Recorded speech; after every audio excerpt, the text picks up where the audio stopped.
Alright, what is good, ladies and gentlemen? It is the Mass Reviewer back again with another, I think I decided I'm going to call it probably like either pseudo reviews or mini reviews, or I might just stick to like reviews itself, even if I'm not actually giving categories. It might just for the sake of like it sounding simpler and nicer. Yeah, I don't really, something like that. I don't really think I'm going to call it rants or whatever, but yeah, I am, as the last video should be, and as I mentioned in the rant video, yeah, I am starting to review manga, and so starting off with the reviews, I'm kind of just going back and all the conclusive manga that were animes that continued into the manga, I'm just doing short kind of reviews, or it's basically just my thoughts after the anime, the story after the anime in the manga exclusive stuff. So first we did for Interviews with Monster Girls, now Dusk Maiden of Amnesia is actually, I think it's the most recent one that I finished. So yeah, after this we're also going to do one more, and then yeah, so there's one more after this as well, but then all the rest I have not yet finished. So, but yeah, so this is, once again, this is just kind of like my thoughts about it, no scores or anything, pretty simple, just like my thoughts on the story after the anime concludes. So surprisingly for this one, I was actually kind of hoping, it's like a total of 45 chapters, and the anime itself is like 12 chapters, so, which I get, like, for Interviews with Monster Girls, it's like there was like 70 something chapters in the manga, and the anime was also 12 chapters. So there, for Interviews with Monster Girls, I kind of expected, okay, there's gonna be like some manga exclusive stuff, but I also thought that would be the case for this one. But to be honest, there really isn't as much as I thought there would be. Like there's definitely some manga exclusive stuff, but it actually takes place before the actual and basically the manga ending and the anime ending, they're basically the same thing. Not exactly. That's kind of disingenuous. They're not really the same thing, but they both kind of like end with the same kind of story arc of, spoilers I guess for anyone that doesn't want to be spoiled. It does kind of end with what's her name? It's been a while. Yuko, she ends up disappearing in both the anime and the manga, but in the manga it is slightly different. Like the manga definitely has like some tweaks to it, but I'll say this, the biggest like anime exclusive stuff in the biggest manga exclusive stuff is, I would think probably off the top of my head, it is the additions of, I think, what are their names? Minato, Okira, and Mihara. Yeah, they are characters that are manga exclusive, and they have this whole arc about Mihara. He saw like some like beautiful eggs on the side of one of the buildings, and so he wanted to find out who it was, and then so he ends up finding out that it is her, and then he falls in love with her basically, and so he just wants to help her out basically, and she loves to paint stuff, and then she ends up, she's afraid, she wants to paint, but she's afraid because she keeps seeing Yuko, and then Mihara just kind of helps her not be afraid to paint by just staying with her, I think. So that was nice and wholesome, I guess. But besides that is like the only really manga exclusive thing that happens besides like the actual changes to the ending, which I guess I'll now talk about. Yeah, surprisingly though, the manga actually does, like the anime, I should say, it gets kind of confusing going back and forth, but the anime does adapt pretty much, not all of it, but it adapts most of like the stuff from the manga, surprisingly. So I guess not necessarily surprisingly, that is kind of what you hope from the anime, I guess. But yeah, so the ending is kind of changed, where in the manga, not the manga, sorry, again, this is really confusing. The anime, I liked the anime better. I liked the anime ending better, to be honest, where in the anime it was shown that Yuko was kind of forced to be the sacrifice by just the townspeople, and her sister didn't really have any involvement with it. What is her sister's name? Let me see here if I can find it. I think it was Yukiro, if I'm not mistaken. Let me see here. Yeah, Yukariko. Yeah, so Yukariko was not really involved in the anime with her sister's death, but her sister, like Yuko, kind of took the place of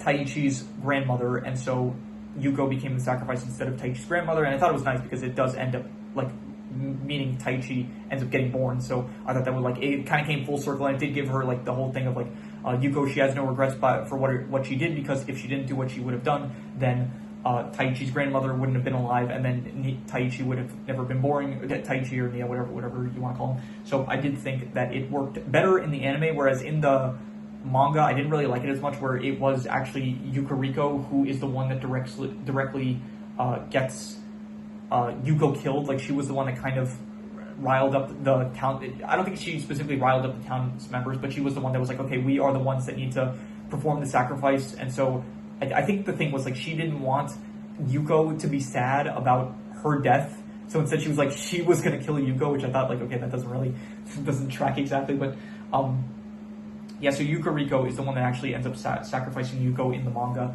and I didn't really like it as much because I just didn't, it felt better when it was like kind of full circle with the anime, so that is a bit worse in my opinion.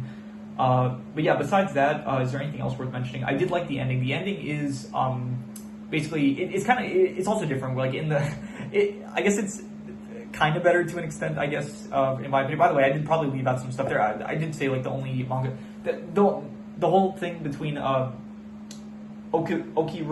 Minato, yeah, Okiura and Minato and Mihara, that was not the only manga exclusive stuff. There's probably like some stuff in there that I forgot to mention, but there was also like the final actual thing is them helping out this girl that thinks she's seeing like some woman with like a cut mouth or something in a tunnel, and so the final thing is that they actually help out that girl, and I think in the process, no, that was before Yuko ends up coming. Okay, so Yuko, she ends up disappearing kind of in a similar fashion to the anime, where I guess she has no more regrets, so she ends up disappearing. But then in the anime, the whole thing, it was kind of like stupid. I did mention this in my review, where it's like, I think Yuko and Nia, they end up kissing, and then she says like, our kiss was so good that it brought me back from the dead, I guess. So I thought, I mentioned that it was like nice and wholesome and stuff in the anime, my anime review for it, but I did think that it was still kind of stupid. But in the manga, the whole thing is that like, Nia realizes the powers of rumors and stuff, and so he ends up creating new rumors about Yuko, but not scary ones, and it does cause Yuko to end up returning. So I thought that was, I actually did kind of like that slightly better than what they went with in the anime, where it's like they just wanted a cheap cop out to get her Yuko to not, they wanted a happy ending, which is fine. I like the happy ending. But I did think that it was just a bit cheap. Like, okay, they didn't really, they just wanted a way for her to like not disappear forever. So I did think it's like kind of a bit more creative in the manga in that sense. So, and then finally, the last thing I do want to mention is they did the final thing of the final scene, I think, of the actual manga is Yuko. She's in like a wedding dress, and then I think the whole thing of I don't know. I think it was. I forgot the specifics of the whole scene, but it was basically like Taichi Nia kind of saying like he wants to be with Yuko forever or something, and then the final shot of the actual manga is, it's kind of morbid, to be honest. It's like it's Yuko basically saying let's go to heaven together, which in a sense it's like kind of wholesome, but at the same time it does sound kind of a bit messed up, basically saying like let's I don't know, it's kind of implying that Nia's gonna die. So but even so, it's I'm being, I guess, charitable. I don't know if the word's charitable, but I'm trying to take it in the most wholesome sense possible, and them basically being together forever, which is nice. So yeah, I do really like once again just the fact that they end up together at the end. So that was great. So yeah, that is pretty much my thoughts, I guess, about the Dusk Maiden of Amnesia. Once again, like for these reviews, I'm kind of specifically if it's like a continuation, like if it was an anime and then the anime concluded and then there's more story in the manga, these reviews are kind of just focusing on the manga exclusive stuff. If you do want to hear my thoughts about the actual about beforehand, like I know I'm probably gonna end up titling this like Dusk Maiden of Amnesia manga review, something like that, but it's not actually a review for the manga, so it does feel a bit misleading, so I might end up titling it something else. But if you do want my thoughts on like the earlier parts of the manga, which anything that I didn't, like, again, there might be some stuff that I forgot to mention, but most of the stuff does end up getting adapted into the anime, so if you do want to hear my thoughts about it, you could probably just, like, you check out my review for the Dusk Maiden of Amnesia anime that I have a review up for on this channel, so check that out if you're interested.